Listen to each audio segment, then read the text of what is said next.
जय हिंद, वंदे मातरम। स्वागत है आप सभी का अध्ययन क्लासेस में।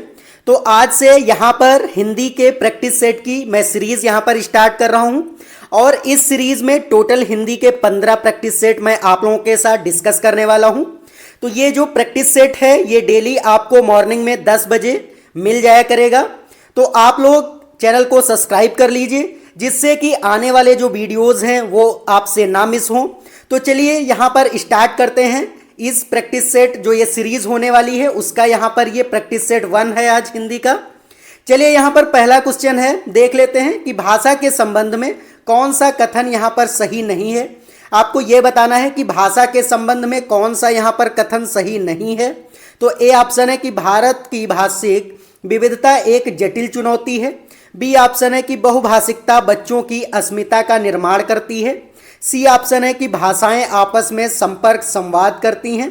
या फिर भाषागत विविधता एक समस्या है। तो यहाँ पर नहीं पूछा था तो इसलिए यहाँ पर डी ऑप्शन आपका करेक्ट हो जाएगा, क्योंकि यहाँ पर भाषागत जो विविधता है वो एक समस्या नहीं है, वो हमारे लिए एक वरदान है। क्योंकि एनसीएफ जो 2005 है वो कहता है यहाँ पर कि जो विविधता होती है, क्योंकि अलग अलग पृष्ठभूमि से बच्चे यहाँ पर क्लास में आते हैं और वो अलग अलग भाषाएं सीख चुके होते हैं अपनी मातृभाषा के रूप में। तो वहाँ पर हमें उसको समस्या ना करके उसको एक वरदान के रूप में लेना है, इसलिए यहाँ पर डी ऑप्शन फर्स्ट क्वेश्चन का करेक्ट हो जाएगा।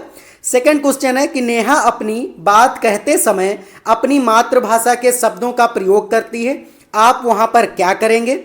तो ए ऑप्शन है कि लक्ष्य भाषा के शब्द का प्रयोग करते हुए सहजता से उसके वाक्य को दोहराएंगे। बी ऑप्शन है कि उसे डांटेंगे कि वह अपनी भाषा के शब्दों का प्रयोग ना करे। सी ऑप्शन है कि उसे बताएंगे कि किसी शब्द विशेष को क्या कहते हैं। या फिर डी ऑप्शन है कि उसे बताएंगे कि ये शब्द गलत हैं। तो यहाँ पर जो नेहा है वो अपनी बात जब कहती है वो अपनी मातृभाषा के शब्दों का यहाँ पर प्रयोग कर रही है। तो आपको ये करना होगा वहाँ पर कि लक्ष्य भाषा के शब्द का प्रयोग करते हुए सहजता से उसके वाक्यों को आप दोहराएंगे और उसके कुछ वाक्य आप सीख करके फिर धीरे धीरे उसको मेन लैंग्वेज में जो आप वहाँ पर क्लास में कराते हैं मातृभाषा से धीरे धीरे शिफ्ट करेंगे। तो यहाँ पर ए ऑप्शन करेक्ट हो जाएगा। अब थर्ड नंबर क्वेश्चन है कि भाषा की कक्षा में यह जरूरी है कि। तो भाषा की कक्षा में क्या जरूरी होता है। भाषा की पाठ्य पुस्तक पर विशेष ध्यान दिया जाए। बी ऑप्शन है कि बच्चे मानक भाषा में ही बातचीत करें। सी ऑप्शन है कि भाषिक पृष्ठभूमि के आधार पर किसी को पीछे ना छोड़ा जाए। या फिर बच्चों की अधिक से अधिक परीक्षाएं ली जाए। तो जो भाषा की कक्षा है वहाँ पर ये आपको करना होगा कि जो भाषिक पृष्ठभूमि के आधार पर अगर कोई बालक है तो उसको पीछे ना छोड़ा जाए, सबको साथ लेकर के चला जाए, यही समावेशी कक्षा है। और यहाँ पर एनसीएफ 2005 क्या कहता है कि हमें यहाँ पर सभी बच्चों को एक ही छत के नीचे, चाहे वह सामान्य बालक हों या फिर दृष्टिबाधित बालक हों या फिर कोई अक्षमता वाले बालक हों, तो उनको एक ही छत के नीचे सामान्य हमें उनको ज्ञान देना है। यही हमारी जो होती है इंक्लूसिव एजुकेशन हो जाती है। तो इसलिए यहाँ पर किसी भी बच्चे को उसकी पृष्ठभूमि के आधार पर हमें पीछे नहीं छोड़ना है, इसलिए यहाँ पर सी ऑप्शन आपको लॉक कर देना है। चलिए अब 4 नंबर क्वेश्चन देख लेते हैं कि उच्च प्राथमिक स्तर पर भाषा शिक्षण का यहाँ पर क्या उद्देश्य होना चाहिए। तो ए ऑप्शन होगा कि व्याकरण के नियमों को कंठस्थ कराना। बी ऑप्शन है कि भाषा की विभिन्न संरचनाओं का यांत्रिक अभ्यास कराना। सी ऑप्शन है कि सभी साहित्य विधाओं में लेखन की यहाँ पर कुशलता विकसित करना। या फिर डी ऑप्शन होगा कि भाषा की बारीकी और सौंदर्य बोध को समझने की यहाँ पर क्षमता का विकास करना। तो यहाँ पर जो है भाषा की बारीकी और सौंदर्य बोध को समझने की यहाँ पर क्षमता का विकास करना। तो ये जो है उच्च प्राथमिक स्तर पर भाषा के शिक्षण का क्या उद्देश्य होता है कि भाषा की आपको बच्चों को बारीकियाँ सिखाना है, वहाँ पर उनकी सुंदरता भाषा की उनको समझाना है और उसका विकास करना है। तो डी ऑप्शन यहाँ से करेक्ट हो जाएगा। अब 5 नंबर क्वेश्चन है कि भाषा शिक्षण में पाठ्य पुस्तकों के अतिरिक्त यहाँ पर कौन सा सबसे कम प्रभावशाली होगा। अगर पाठ्य पुस्तकों को छोड़ दिया जाए तो भाषा शिक्षण में और सबसे कम प्रभावशाली क्या होगा। प्रश्नों के उत्तर लिखना, संवाद अदायगी, परिचर्चा करना या फिर घटना का वर्णन करना। यहाँ पर तो प्रश्नों के उत्तर लिखना ही हो जाएगा। क्योंकि जब बच्चे प्रश्नों के उत्तर लिखेंगे तो वो बंद अंत वाला हो जाएगा, वहाँ पर वो केवल बहुत सीमित क्षेत्र में ही सारी चीज़ें सीख पाएंगे। इसलिए सबसे जो कम महत्वपूर्ण है या कम प्रभावशाली है वो प्रश्नों के उत्तर लिखना हो जाएगा। इसलिए यहाँ पर ए ऑप्शन करेक्ट हो जाएगा।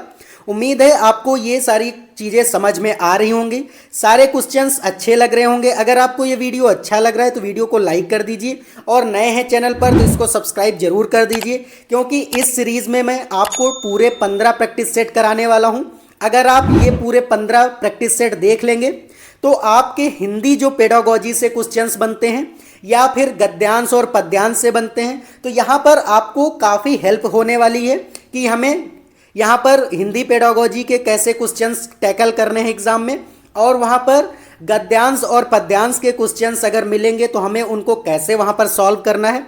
तो इन सब का नॉलेज इसमें मिलने वाला है, तो आप चैनल को जरूर सब्सक्राइब कर लीजिए।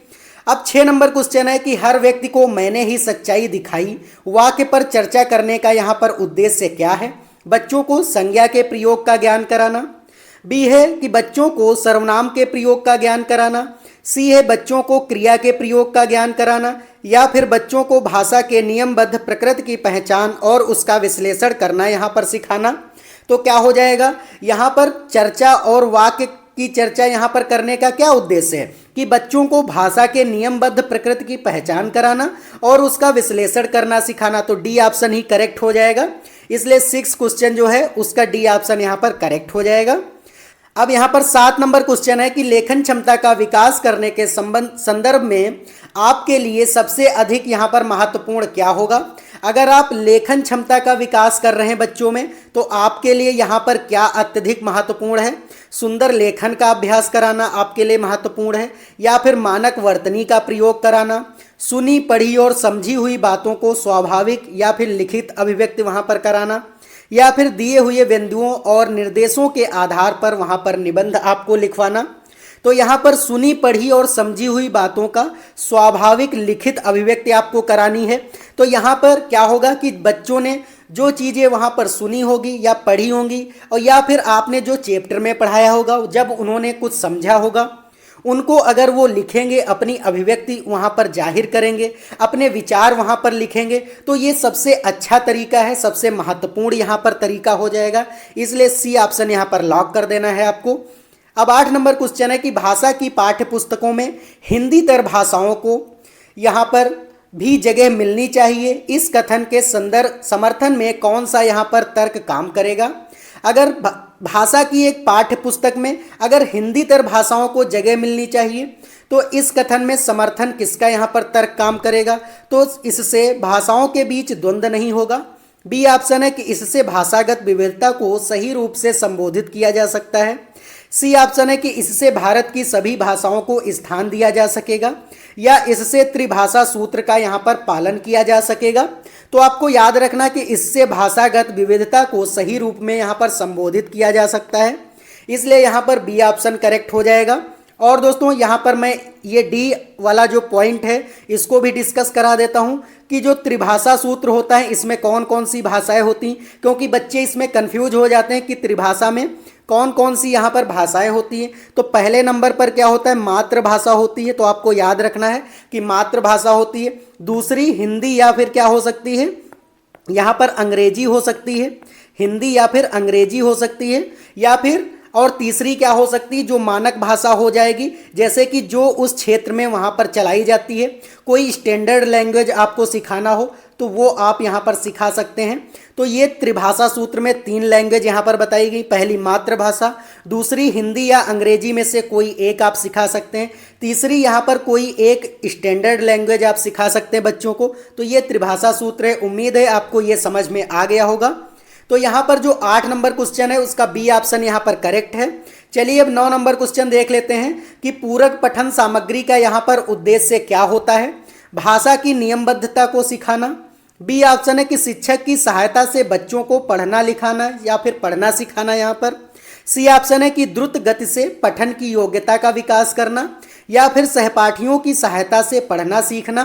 तो यहाँ पर सी ऑप्शन करेक्ट होगा, क्योंकि यहाँ पर कह रहा है कि पूरक पठन सामग्री, पढ़ने में वहाँ पर पूरक क्या हो जाएगा कि द्रुत गद्य से पठन की योग्यता का अगर विकास हो जाएगा तो पूरक पठन सामग्री का उद्देश्य पूरा हो जाएगा। तो यहाँ पर सी ऑप्शन करेक्ट हो जाएगा। चलिए अब 10 नंबर क्वेश्चन देख लेते हैं। तो 10 नंबर क्वेश्चन है कि हिंदी भाषा के प्रश्न पत्र में आप किस सवाल को सबसे बेहतर यहाँ पर मानते हैं। संज्ञा की परिभाषा बताइए, ये सवाल आप बेहतर मानते हैं। या फिर लाल बहादुर शास्त्री के बचपन का क्या नाम था, ये आप मानते हैं। या फिर बाबा भारती क्यों उदास थे। या फिर अगर आप बाबा भारती की जगह होते तो क्या करते यहाँ पर। तो यहाँ पर डी ऑप्शन ही करेक्ट होगा, क्योंकि अगर हिंदी भाषा का प्रश्न पत्र है और एक सवाल आप देते हैं और उसमें से सवाल कौन सा सबसे बेहतर है, तो यहाँ पर कि किसी दूसरे की सिचुएशन पर अपने आप को वहाँ पर रखना और ऐसे सवाल पूछना कि बच्चों को सिचुएशन से रिलेटेड हों, जिससे कि बच्चे आसानी से वो सोचने की क्षमता को अपनी विकसित कर पाएँ। वहाँ पर वो मूर्त और अमूर्त तरीके से सोचेंगे, तो वहाँ पर जब वो अच्छे मूर्त और अमूर्त तरीके से सोचेंगे तो वहाँ पर सबसे बेहतर ये सवाल माना जाता है। इसलिए यहाँ पर क्या हो जाएगा, डी ऑप्शन करेक्ट हो जाएगा। अब 11 नंबर क्वेश्चन है कि कविता शिक्षण के संदर्भ में आप किस बिंदु को सर्वाधिक महत्व देंगे। अगर आप कविता शिक्षण करा रहे हैं उस संदर्भ में आप किस बिंदु को यहाँ पर सबसे ज़्यादा महत्व देंगे। तो कविता का एक निश्चित अर्थ होता है। बी ऑप्शन है कि कविता के एक से अधिक अर्थ हो सकते हैं। या फिर सी ऑप्शन है कि कविता में सामाजिक परिस्थितियों की झलक यहाँ पर नहीं होती है। या फिर कविता में राजनीतिक परिस्थितियों की यहाँ पर झलक नहीं होती है। तो यहाँ पर कविता के एक से अधिक अर्थ हो सकते हैं, यही सबसे सही और महत्वपूर्ण सर्वाधिक महत्वपूर्ण पॉइंट है। तो इसलिए बी ऑप्शन यहाँ पर करेक्ट हो जाएगा, क्योंकि जो कविता शिक्षण होता है उसके बहुत सारे अर्थ हो सकते हैं, कोई सीमित अर्थ नहीं होता। इसलिए बी ऑप्शन यहाँ पर आपको लॉक कर देना है। चलिए 12 नंबर क्वेश्चन देख लेते हैं कि कोई भी भाषा पुस्तक तभी सफल मानी जाएगी जब वह क्या होगी। तो वो जब क्या होगी कि वह बच्चों में साहित्य की धरोहर और वर्तमान साहित्य के प्रति उत्सुकता यहाँ पर बनाए। बी ऑप्शन है वह बच्चों को प्राचीन साहित्य की पूरी जानकारी दे। या फिर वह बच्चों को व्याकरण के नियमों से परिचित कराए। या डी ऑप्शन है कि वह बच्चों को केवल प्रसिद्ध साहित्य से यहाँ पर परिचित कराए। तो यहाँ पर क्या हो जाएगा कि वह बच्चों के साहित्य की धरोहर और वर्तमान साहित्य के प्रति यहाँ पर उत्सुकता जगाए। यही जो है कोई भी भाषा पुस्तक यहाँ पर तभी सफल मानी जाएगी कि जब वह साहित्य की धरोहर को वर्तमान साहित्य के प्रति उत्सुकता अगर जगा देगी तो बच्चे क्या होंगे, वहाँ पर सोचेंगे, तो वही सबसे अच्छी पुस्तक मानी जाती। इसलिए ए ऑप्शन यहाँ पर करेक्ट हो जाएगा। अब 13 नंबर क्वेश्चन देख लेते हैं। तो 13 नंबर क्वेश्चन है कि शिक्षण क्रिया तब तक उद्देश्य में सफल नहीं हो सकती जब तक विद्यार्थी क्या होंगे, अनुशासित ना हो, निष्ठावान ना हो, इसके लिए इच्छुक ना हो या फिर अन्वेषी ना हो। यहाँ पर तो आपको याद रखना कि इसके लिए इच्छुक ना हो तभी तक वहाँ पर उद्देश्य सफल नहीं माना जाएगा। तो इसलिए सी ऑप्शन आपको लॉक कर देना है। अब 14 नंबर क्वेश्चन है कि अंतःवाक की संकल्पना किससे संबंधित है। यहाँ पर तो अंतःवाक किसने कहा है, चॉम्स्की ने कहा है, वाइगोस्की ने कहा है, पावलोव ने कहा है या फिर स्किनर ने यहाँ पर कहा है। तो जो अंतःवाक है ये वाइगोस्की ने कहा है, इसलिए बी ऑप्शन करेक्ट हो जाएगा। वाइगोस्की कहते हैं कि बच्चे जो है वो खुद से बातें करके अपने जो है कार्यों की योजना बनाते हैं, तो उन्होंने अंतःवाक की बात की है। और यही जो यहाँ पर अगर जीन पियाजे की बात आ जाए तो उन्होंने कहा है वहाँ पर निजी वार्ता की बात की है, अंतःवाक नहीं कहा है। तो अंतःवाक जब भी आए आपके एग्जाम में तो वाइगोस्की आपको टिक लगा देना है। और वाइगोस्की में क्या आपको की पॉइंट याद रखने हैं, तो जहाँ भी सामाजिक अंतःक्रिया का सिद्धांत आ जाए, यहाँ पर क्या आ जाए कि सामाजिक अंतःक्रिया आ जाए तो वहाँ पे आपको क्या टिक कर देना, वाइगोस्की को टिक कर देना है। या फिर अंतःवाक आ जाए तब भी वाइगोस्की को आपको टिक कर देना है। उम्मीद है आपको ये सारे क्वेश्चन समझ में आ रहे होंगे। अगर आपको ये वीडियो अच्छा लग रहा है तो वीडियो को लाइक कर दीजिए और नए हैं चैनल पर तो इसको सब्सक्राइब जरूर कर दीजिए। चलिए अब देख लेते हैं यहाँ पर 15 नंबर क्वेश्चन कि भाषा और चिंतन में संबंध होता है, यह कथन यहाँ पर किसका है। पूर्णता सही है, यहाँ पर आंशिक रूप से सही है, पूर्णता गलत है या फिर व्यर्थ का है। यहाँ पर तो पूर्णता सही है, क्योंकि भाषा और चिंतन ये आपस में क्या होते हैं, संबंधित होते हैं। क्योंकि जब बच्चों में भाषा आती है तभी वे चिंतन करना स्टार्ट कर देते हैं, सोचने लगते हैं वहाँ पर। तो इसलिए ए ऑप्शन आपको लॉक कर देना है। तो ये शुरुआत के जो 15 क्वेश्चन थे यहाँ पर ये हिंदी पेडागोजी के थे। अगर आपको इन 15 क्वेश्चन में कोई भी डाउट है तो आप कमेंट करके जरूर पूछिएगा।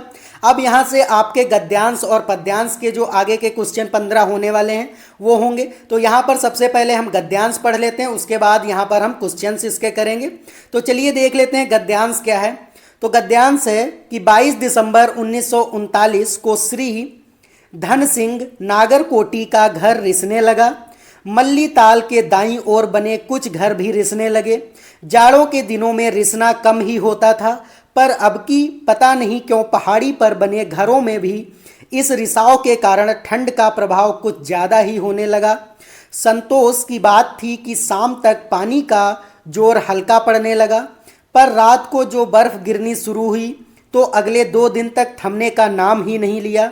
24 दिसंबर की शाम तक आकाश खुल गया और लोग वाइट क्रिसमस या श्वेत बड़ा दिन मनाने की तैयारी में जुट गए। बड़ा दिन जब आया तो सूर्यदेव के दर्शन हुए। छतों पर की बर्फ यहाँ पर खिसक गिर कर घरों के सामने यहाँ पर जमा हो गई थी। उसे हटाकर रास्ता साफ किया गया। फिसलती बर्फ के कारण हाड़ कांपने वाली सर्दी में भी यहाँ पर लोगों का उत्साह कम नहीं हुआ और वे परस्पर क्रिसमस की शुभकामनाएं और डालियों का आदान प्रदान करने लगे। तापमान 0 से 3 डिग्री नीचे हो गया था। पानी की आपूर्ति नलों के भीतर पानी के जमने से, उनके फट जाने से यहाँ पर रुक गई थी। तो ये यहाँ पर आपका गद्यांश है। इसी तरीके का आपको यहाँ पर सीटेट में भी मिलेगा, इसी तरीके का गद्यांश, और उसके नीचे क्वेश्चंस होंगे जिनका आपको ऑप्शन दिए होंगे, वहाँ पर आपको टिक करना होगा। तो देख लेते हैं यहाँ पर गद्यांश। उम्मीद है आपको समझ में आ गया होगा। चलिए अब क्वेश्चन देख लेते हैं। तो यहाँ पर 16 नंबर क्वेश्चन है कि गद्यांश में क्रिसमस के लिए व्हाइट क्रिसमस शब्द इसलिए आया है क्योंकि। तो ए ऑप्शन है कि क्रिसमस के अवसर पर सब लोग सफ़ेद रंग के कपड़े पहनते हैं। बी ऑप्शन है कि क्रिसमस के अवसर पर सब लोग सफ़ेद केक खाते हैं।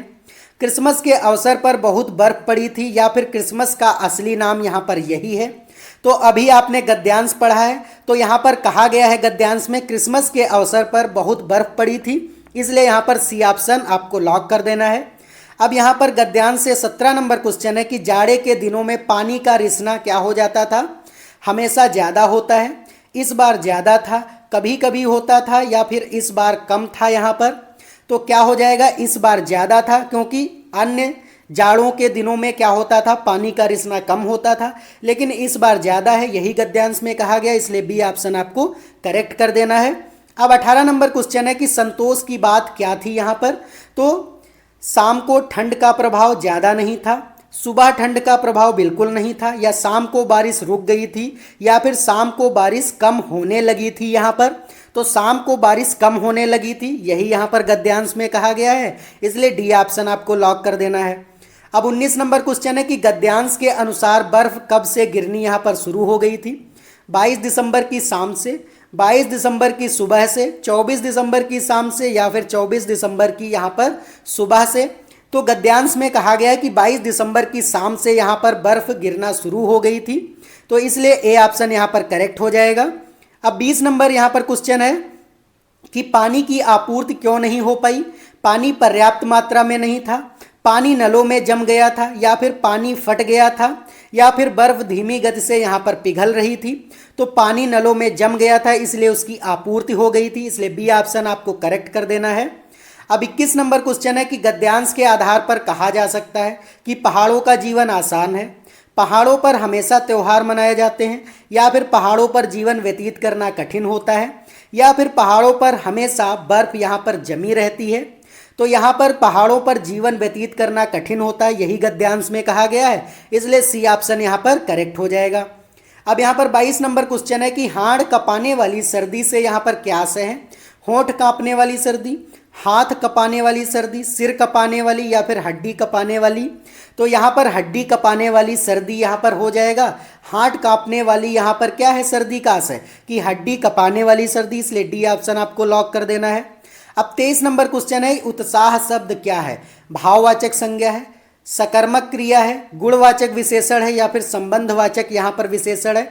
तो उत्साह क्या है, ये यहाँ पर हमारी फीलिंग होती हैं, तो यहाँ पर भाववाचक संज्ञा है। संज्ञा कितने प्रकार की होती है, तो आपको याद रखना है 5 प्रकार की होती है। पहली क्या होती है? व्यक्तिवाचक संज्ञा। आपको याद रखना है कि व्यक्तिवाचक संज्ञा जो होती है वो पहली होती है। दूसरी जातिवाचक यहाँ पर संज्ञा हो जाती है। तीसरी समूहवाचक संज्ञा हो जाती है। और चौथी क्या हो जाती है यहाँ पर? भाववाचक संज्ञा। भाववाचक संज्ञा। और यहाँ पर क्या हो जाती है? द्रव्यवाचक संज्ञा। तो ये 5 प्रकार होते हैं। उम्मीद है आपको ये संज्ञा के 5 प्रकार आपको समझ में आ गए होंगे। अगर आपसे पूछा जाता है कि संज्ञा के कितने प्रकार हैं, तो यहाँ पर व्यक्तिवाचक, जातिवाचक, समूहवाचक, भाववाचक और द्रव्यवाचक। तो यहाँ पर इसी संज्ञा के एक भाव है यहाँ पर उत्साह, तो इसलिए भाववाचक संज्ञा। ए ऑप्शन आपको लॉक कर देना है। अब 24 नंबर क्वेश्चन है कि घर का बहुवचन रूप यहाँ पर क्या हो जाएगा? घरों हो जाएगा, घर हो जाएगा, घरें हो जाएगा, या फिर घराएं यहाँ पर हो जाएगा। तो घर का बहुवचन रूप घर ही होता है, ये बहुवचन रूप में ही होता है, इसलिए बी ऑप्शन आपको करेक्ट कर देना है। तो ये यहाँ पर गद्यांश के क्वेश्चन थे। अब हम पद्यांश के क्वेश्चन यहाँ पर देख लेते हैं। तो पहले पद्यांश पढ़ लेते हैं, मतलब कविता एक है, इसको पढ़ लेते हैं। तो पढ़ते हैं इसको। एक ही दिया स्नेह से भरा, प्रेम का प्रकाश प्रेम से धरा, झिलमिला हवा को तिलमिला रहा, ज्योति का निशान जो हिला रहा, मुस्कुरा रहा है अंधकार पर, यह मजार है किसी शहीद का, दर्शनीय था जो चांद ईद का, देश का सपूत था गुमान था, सत्य का स्वरूप नौजवान था, जो चला दिया सदा दुधार पर। इसलिए क्या है, ये कविता है कुछ। तो यहाँ पर अब देख लेते हैं इसके क्वेश्चन। तो हवा क्यों तिलमिला रही है? दिए के चलने से, या फिर दिए के निरंतर जलने से, दिए के स्नेह से, या फिर अंधकार से यहाँ पर। तो यहाँ पर दिए के निरंतर जलने से, इसलिए यहाँ पर बी ऑप्शन आपको लॉक कर देना है। अब यहाँ पर 26 नंबर क्वेश्चन है, ईद का चांद यहाँ पर किसे कहा गया है? मजार को कहा गया, दर्शनीय स्थल को, शहीद को, या फिर नौजवान को। तो इस कविता में शहीद को कहा गया है, इसलिए सी ऑप्शन आपको करेक्ट कर देना है। तो अब 27 नंबर क्वेश्चन है कि शहीदों की कौन सी यहाँ पर विशेषता बताई गई है? कि वह सच्चा इंसान था, वह तलवारबाजी में निपुण था, ईद के दिन पैदा हुआ था, या फिर उसे अपने ऊपर यहाँ पर घमंड था। तो 27 नंबर जो क्वेश्चन है वह सच्चा इंसान था, यही कविता में कहा गया है, इसलिए ए ऑप्शन आपको करेक्ट कर देना है। अब 28 नंबर क्वेश्चन है, कविता में अंधकार शब्द से यहाँ पर क्या आशय है? तम है, रात्रि है, बुराइयां हैं, या फिर चुनौतियां। तो अंधकार से यहाँ पर जो आशय है, इसका अर्थ है वो बुराइयां हैं, कविता में यही कहा गया है, इसलिए सी ऑप्शन यहाँ पर करेक्ट हो जाएगा। अब 29 नंबर क्वेश्चन है कि दर्शनीय शब्द में यहाँ पर प्रत्यय है। तो आपको पता होना चाहिए कि जो प्रत्यय होता है वो शब्दांश से लास्ट में लगता है और उसके अर्थ में परिवर्तन कर देता है। तो वहाँ पर वो प्रत्यय होता है, उपसर्ग क्या होता है, वो शब्दांश से पहले जुड़ जाता है। तो ये दोनों चीज़ें आपको याद रखनी है। अब इसमें दर्शनीय में कौन सा प्रत्यय है? ई है, नीय है, ई है, या फिर या है? तो आपको याद रखना ई है, क्योंकि दर्शन में क्या जुड़ गया है? यहाँ पर दर्शन में अगर ई प्रत्यय जुड़ जाएगा तो ये क्या बन जाएगा? दर्शनीय बन जाएगा। तो यहाँ पर आपको याद रखना है इस तरीके से। तो यहाँ पर ए ऑप्शन आपको लॉक कर देना है। अब इस प्रैक्टिस सेट का ये लास्ट क्वेश्चन है, 30 नंबर क्वेश्चन। चलिए देख लेते हैं कि हवा का पर्यायवाची शब्द यहाँ पर नहीं है। तो आपको ये बताना है कि हवा का पर्यायवाची शब्द कौन सा नहीं है। तो यहाँ पर अनिल जो है ये पर्यायवाची शब्द है, मारुत भी होता है, समीर भी होता है, लेकिन अनल नहीं होता, इसलिए डी ऑप्शन करेक्ट हो जाएगा। अनल जो है वो आग का पर्यायवाची होता है। आग का पर्यायवाची क्या होता है? अनल होता है, इसलिए डी ऑप्शन यहाँ पर करेक्ट हो जाएगा, क्योंकि यहाँ पर नहीं पूछा था। तो उम्मीद है आपको ये प्रैक्टिस सेट समझ में आया होगा, सारे क्वेश्चंस आपको समझ में आए होंगे। अगर कोई भी डाउट है किसी क्वेश्चन में तो आप कमेंट करके ज़रूर पूछिएगा, वहाँ पर मैं आपके यहाँ पर कमेंट का आंसर करूँगा और वहाँ पर समझाने की कोशिश करूँगा। तो ये जो प्रैक्टिस सेट मैंने यहाँ पर इस सीरीज़ में स्टार्ट किया है, यहाँ पर टोटल आपके 15 प्रैक्टिस सेट होंगे। डेली आपको 10 बजे मॉर्निंग में ये वीडियो मिल जाया करेगा, तो आप इससे ज़रूर जुड़ जाइए ताकि यहाँ पर जो अगला प्रैक्टिस सेट का वीडियो है वो आपसे मिस ना हो। तो दोस्तों आज के लिए इतना ही, अब मिलते हैं नेक्स्ट वीडियो में, तब तक के लिए जय हिंद, जय भारत।